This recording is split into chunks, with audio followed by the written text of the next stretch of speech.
Shalom, saudara-saudari.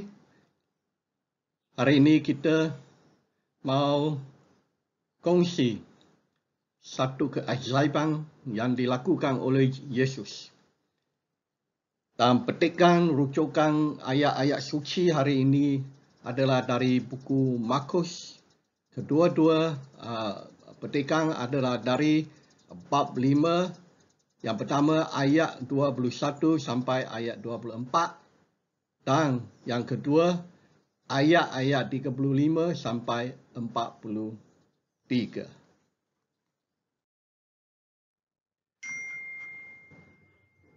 Mari kita membaca Markus bab 5 ayat 21 sampai ayat 24. Yesus kembali ke seberang tasik. Di pandai tasik itu, banyak sekali orang datang berkumpul di sekeliling Yesus. Yairus, ketua rumah ibadat tempatan, datang juga. Dan ketika dia melihat Yesus, dia sujud di hadapan Yesus. Dia memohon dengan sungguh-sungguh, "Guru, anak perempuan saya sakit tenat. Tolong datang dan letakkan tangan guru padanya, supaya dia sembuh dan tidak mati." Yesus pun pergi bersama-sama Yairus. Orang yang mengikut Yesus amat banyak, sehingga dia diasap dari semua sisi. Saudara-saudari, Yesus kembali dari daerah Gerasa dan sampai ke Kapernaum. Ramai orang datang berkumpul di sekeliling Yesus. Menurut Lukas, mereka mengalu-alukan ketibaan Yesus. Apabila Yesus mendarat dan berada di pandai, orang ramai telah mengelilingi dia. Di antara mereka terdapat seorang ketua rumah ibadat tempatan. Namanya Yairus. Oleh kerana beliau adalah seorang pemimpin di rumah ibadat, dia selalu mendengar pengajaran Yesus. Dan dia telah juga menyaksikan bagaimana Yesus menyembuhkan orang-orang sakit. Dan juga bagaimana Yesus membebaskan orang-orang yang dirasuki roh-roh jahat. Saudara-saudari, mengapakah Yairus mencari Yesus tergesa-gesa? Ini adalah kerana anak perempuan beliau sakit tenat, nyaris mati. Jadi dia mencari Yesus, meminta Yesus letakkan tangannya kepada badan gadis itu, supaya dia akan sembuh dan tidak mati. Maka Yesus bersetuju dan mengikut Yairus ke rumahnya. Ramai orang menyertai mereka sehingga Yesus diasap dari semua sisi. Mereka bertanya-tanya, apakah akan berlaku? Betulkah Yesus akan menyembuhkan anak gadis Yairus? Mari kita membaca bersama bab 5 ayat 35 sampai 36. Semasa Yesus berkata demikian, beberapa orang pesuruh datang dari rumah Yairus dan memberitahu Yairus, "Anak perempuan tuan sudah meninggal. Tak usah tuan susahkan guru lagi." Yesus tidak mempedulikan apa yang dikatakan oleh mereka. Tetapi dia berkata kepada Yairus, "Jangan takut, percayalah kepada aku."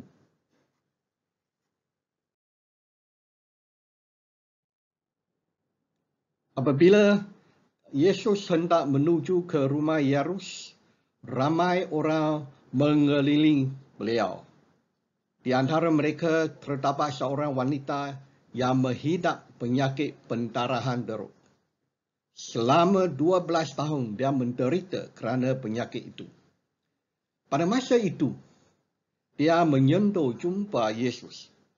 dan sembuh segera. Semasa Yesus bercakap dengan dia, terdapat pesuruh-pesuruh dari rumah Yairus datang dan mereka membawa berita kematian anak perempuan kepada Yairus. Anaknya sudah mati, jadi tak usahlah menyusahkan guru lagi. Mereka fikir tidak bermanfaat lagi untuk membawa Yesus ke rumah Yairus. Yesus tidak akan boleh melakukan apa-apa untuk membantu anak ini.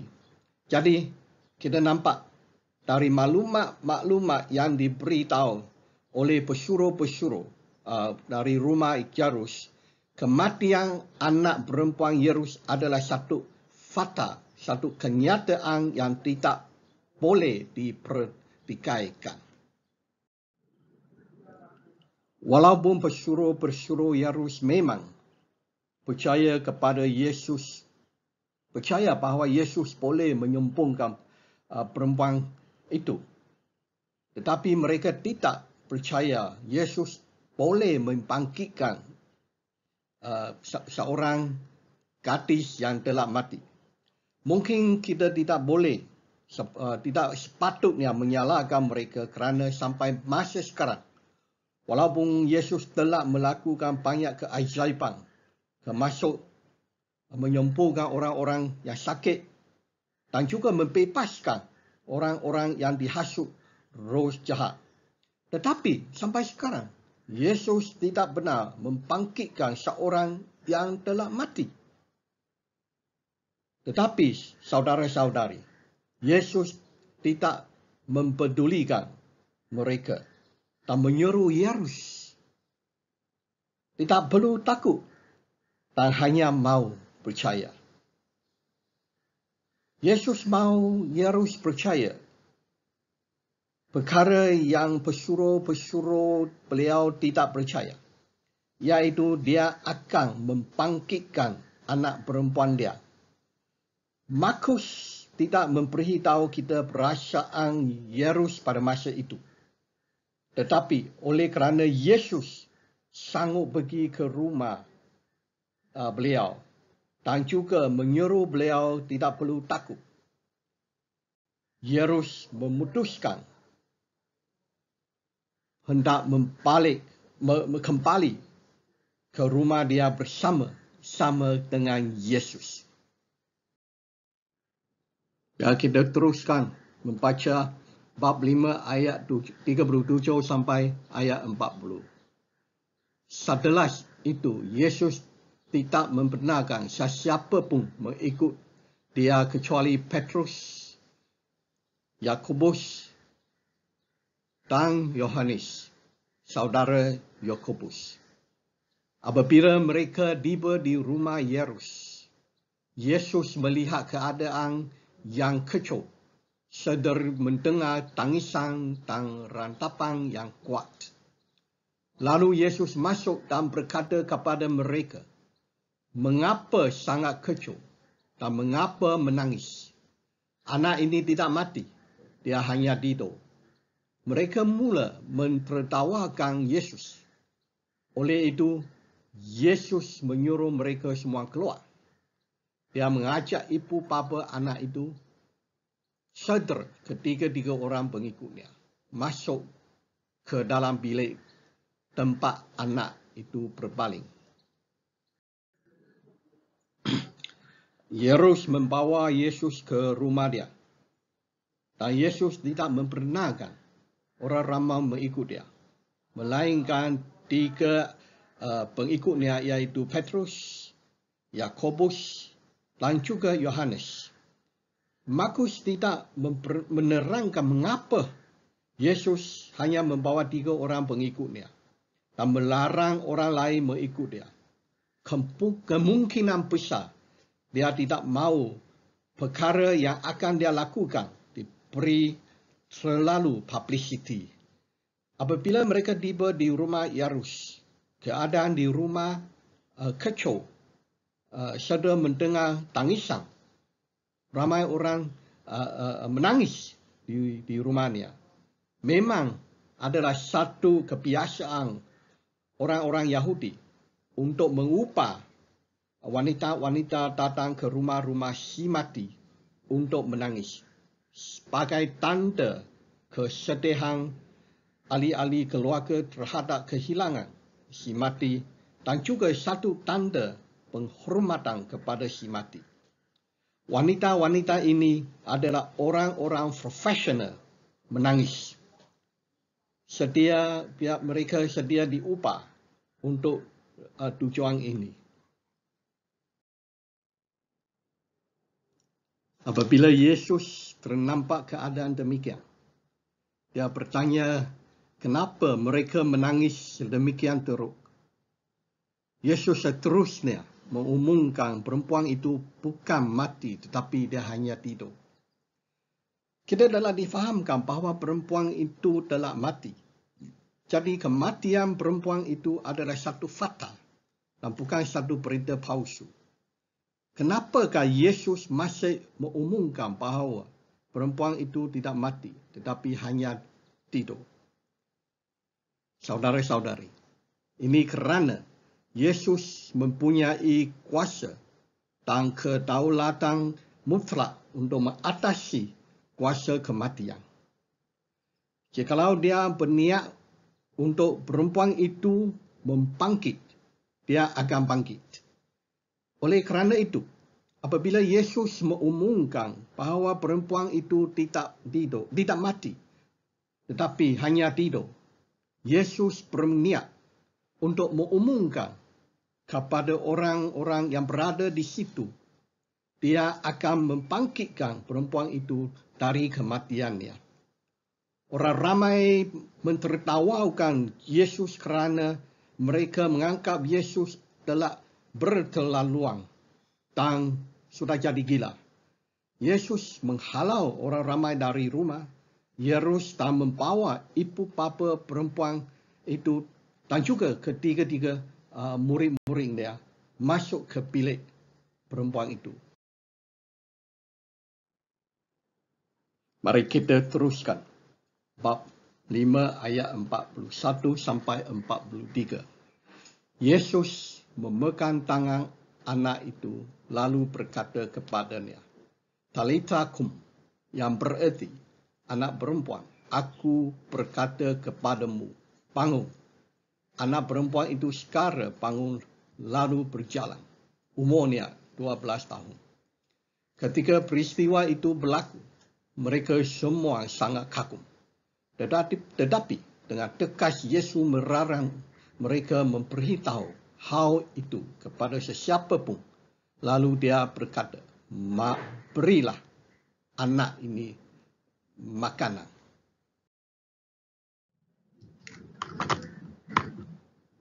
Disaksikan oleh ibu bapa dan ketiga-tiga muridnya. Yesus memegang tangan perempuan itu dan berkata kepada dia, Talita kum.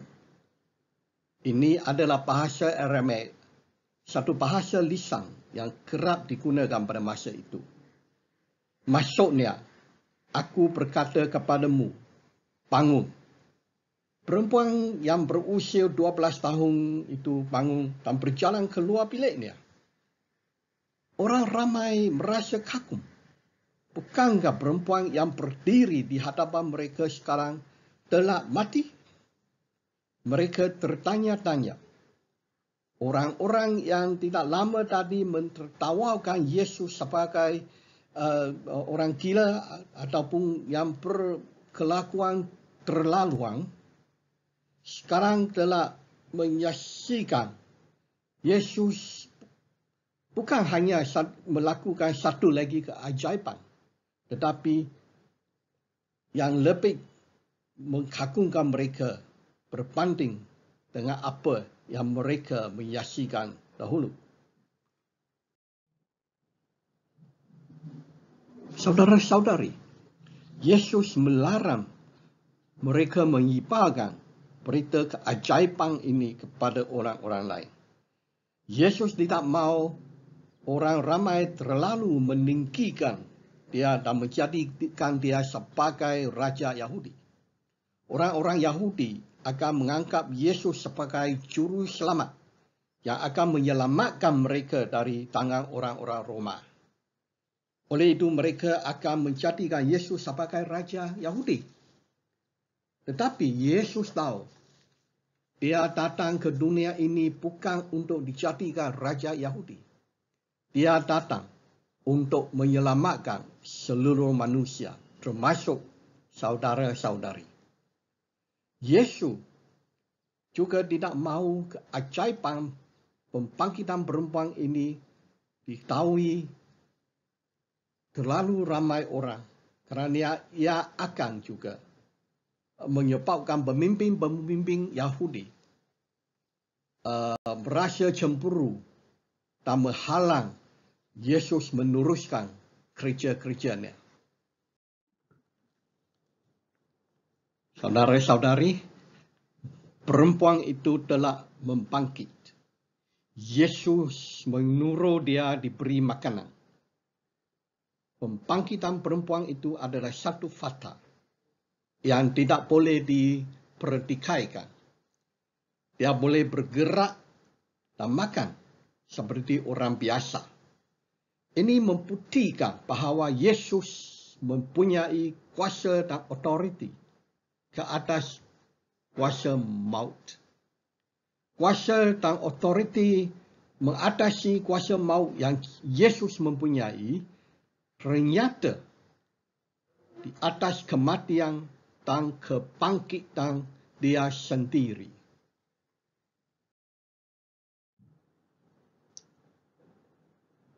Oleh kerana itu, saudara-saudari, kita percaya bahawa Yesus adalah Tuhan yang telah membangkit dan masih hidup di antara kita. Pada suatu hari, dia akan kembali untuk membangkitkan mereka yang telah meninggal dan membawa kita yang masih hidup ke syurga untuk menikmati hidup dengan dia selama-lamanya. Amin.